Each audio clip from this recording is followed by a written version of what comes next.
I'm Atrel Nashar in Washington. After just one day of talks between top American and Russian officials, relations between President Trump and Ukrainian President Zelensky are beginning to deteriorate, with Trump calling Zelensky a dictator.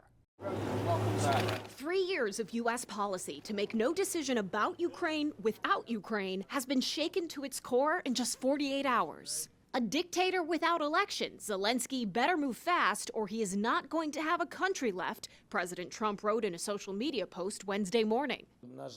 Unfortunately, President Trump, I have great respect for him as a leader of a nation that we have great respect for. The American people who always support us. Unfortunately, he lives in this disinformation space. Ukraine's Volodymyr Zelensky said that hours after a high-level meeting between U.S. and Russian officials in Riyadh that excluded Ukraine. Today I heard, we weren't invited. Well, you've been there for 3 years. You should have ended it 3 years. You should have never started it. Even some Republicans disagree with President Trump putting blame on Ukraine. It is quite clear who started the war.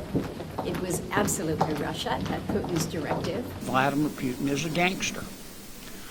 He's a gangster with a black heart. Another point of contention is the president's decision to have his team start in-person talks with the Russian side. President Trump is not even engaging the NATO alliance in this conversation about the future of Ukraine.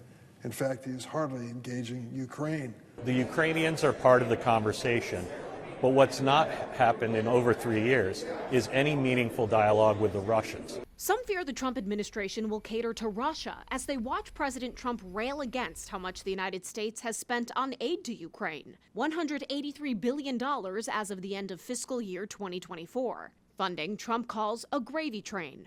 We're just not doing this out of the goodness of our heart. We support Ukraine because U.S. national security and our economy rely on it. President Trump is already entertaining the idea of an in-person meeting with Russian President Vladimir Putin.